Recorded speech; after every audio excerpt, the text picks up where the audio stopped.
Lagian alhamdulillah semakin hari semakin kayak ditambah sama Allah nikmatnya. Ya manusia kan seperti itu ya. Kalau kita ngerasa ya Allah minta dicukupkan, alhamdulillah cukup banget. Aku sama suami sekarang lebih fokus untuk masa depan kita ke depan. Semakin setiap harinya semakin dipupuk, semakin ditumbuhkan, dan ya semakin kita bisa saling menguatkan satu sama lain. Oke, itu kan ada kebahagiaan. Jadi seorang Beradaptasinya teh seperti apa? Aku nggak paham nih, karena itu kayak keluar aja dari diri aku sendiri. Kayak teman-temanku bilang sekarang lebih ceria, lebih bahagia. Ya memang itu yang aku rasain. Aku nggak bisa membohongi perasaan aku sendiri. Ada saatnya saya sedih banget pada saat itu. Tapi alhamdulillah sekarang ternyata aku tahu banget Allah itu, kemarin aku dikasih sakit dulu biar sekarang tuh nikmatnya luar biasa. Tapi kan keberkahan di satu sisi kita berbahagia, ada juga yang tidak suka gitu kan, netizen khususnya kan. Yang kabarnya teteh bilang sudah hamil duluan gitu kan, sampai harus membuktikan teteh pakai tes swab. Gimana teh? Ya itu balik lagi sesuatu yang memang tidak benar ya. Gak apa-apa, saya ikhlas kok, saya ikhlas menerima ada netizen atau pemirsa yang mungkin belum terlalu mengenal saya, belum tahu saya sebenarnya seperti apa, sampai akhirnya menggunjing, memfitnah, menyudutkan, bahkan sampai wah jahat banget segala macam. Silahkan, alhamdulillah Allah masih ngasih aku kekuatan hati, masih dikasih keikhlasan. Gak apa-apa, aku maklumin aja, mungkin mereka belum kenal sama aku dan aku udah maafin kok kesalahannya. Pasti mudah-mudahan hal-hal buruk yang dituduhkan kepada saya tidak menimpa orang yang menuduhkan itu. Jadi aku balik lagi, kalau kita banyak ngedoain kebaikan, insya Allah deh buat manfaatnya buat kita yang ngomong, buat kita yang mendoakan, gitu aja. Kata sampai melakukan tes swab itu salah satunya untuk membungkam mulut netizen atau seperti apa? Karena itu sensitif banget kan. Kemarin saya dibilang buru-buru nikah. Wah pasti ini karena hamil duluan gitu kan. Wah ini untuk menyelamatkan gitu kan, karena hamil duluan jadi harus buru-buru nikah. Itu kan hal yang menyakitkan ya. Kita tuh nikah tuh niat ibadah loh. Kita pengen saling menyelamatkan diri. Kalau misalnya kita nggak cepet-cepet nikah, saya nggak mau, saya harus ketemu dulu dengan orang yang nggak tepat, kesini dulu, kesana dulu, dengan segala dramanya, baru diketemukan sama Allah dengan jodohnya. Saya nggak mau. Saya benar-benar minta sama Allah, ya Allah langsung ketemukan aku dengan jodoh aku. Sama-sama saya dengan suami sama-sama meminta hal yang sama. Jadi alhamdulillah dikasih kelancaran. Kalau Allah tidak berkehendak mungkin tidak akan kejadian kemarin akan. Komentar suami teh dengan bertubi-tubinya masalah yang kamu Sebenarnya ini bukan masalah ya, tapi ini kan pandangan aja.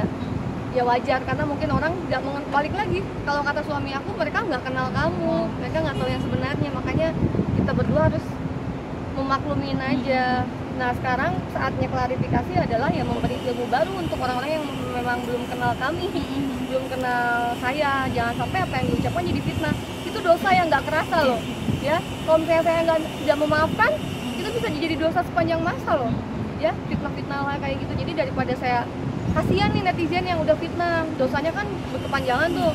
Ini kan saya akhirin dengan klarifikasi. Sampai akhirnya saya minta ke suami saya, saya beliin test pack. Aku bilang buat apa? Ya saya buat ngejelasin, maksudnya ini buat netizen yang udah fitnah saya. Jadi biar mereka nggak dosa terus nih, biar mereka lihat dan stop di situ. Mereka nggak boleh ngulangin hal yang sama dengan teman-teman yang lain gitu. Maksudnya dengan siapapun lah. Perut buncit dikit, kenapa jadi body shaming gitu kan? Perutnya buncit, gendut lah, dibilang hamil duluan. Nah itu kan kayak gitu-gitu hal-hal yang menyakitkan. Pernah merasa terpuruk nggak sih dengan kayak perlakuan itu? Berarti body shaming kan otomatis ada di titik terendah teteh gitu kan? Aku bingung, ada orang yang bilang aku tuh gendutan karena mungkin stres menjelang pernikahan. Nanti juga mungkin pemirsa yang lagi mau nyiapin pernikahan pasti kerasa ya. Sakit mah gara-gara stres, perut membuncit karena gas asam lambung naik ya. Mudah-mudahan semua sehat-sehat. Tapi yang saya alamin kemarin kayak gitu, sampai akhirnya mau akad tuh stres banget, perutku sampai gas asam lambungnya naik, perutku ngeblending, apalagi pakai kebaya kemben gitu kan. Jadi perut kita kayak kenceng gitu kan, kayak kesang. Kehidupan baru setelah menikah mungkin ada yang beda nggak sih sekarang? Banyak yang beda, semakin bersyukur, semakin berseri-seri. Aku baru ngerasain banget indahnya saling tuh seperti apa. Dalam arti kita saling memupuk, tiap hari tuh panggil sayang, I love you, sayang, kangen. Kita deketan aja tuh lucu banget ya. Kita deket aja kayak sayang, aku kangen loh. Kayak aku kangen sama kamu. Kangen kenapa? Gitu kan aneh banget.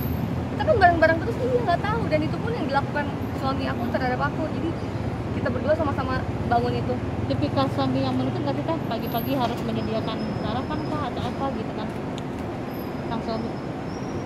Kita sudah sama-sama pernah gagal dalam rumah tangga, pernah sama-sama sendiri, sama-sama mandiri, dan kita berdua tuh sama-sama fighter.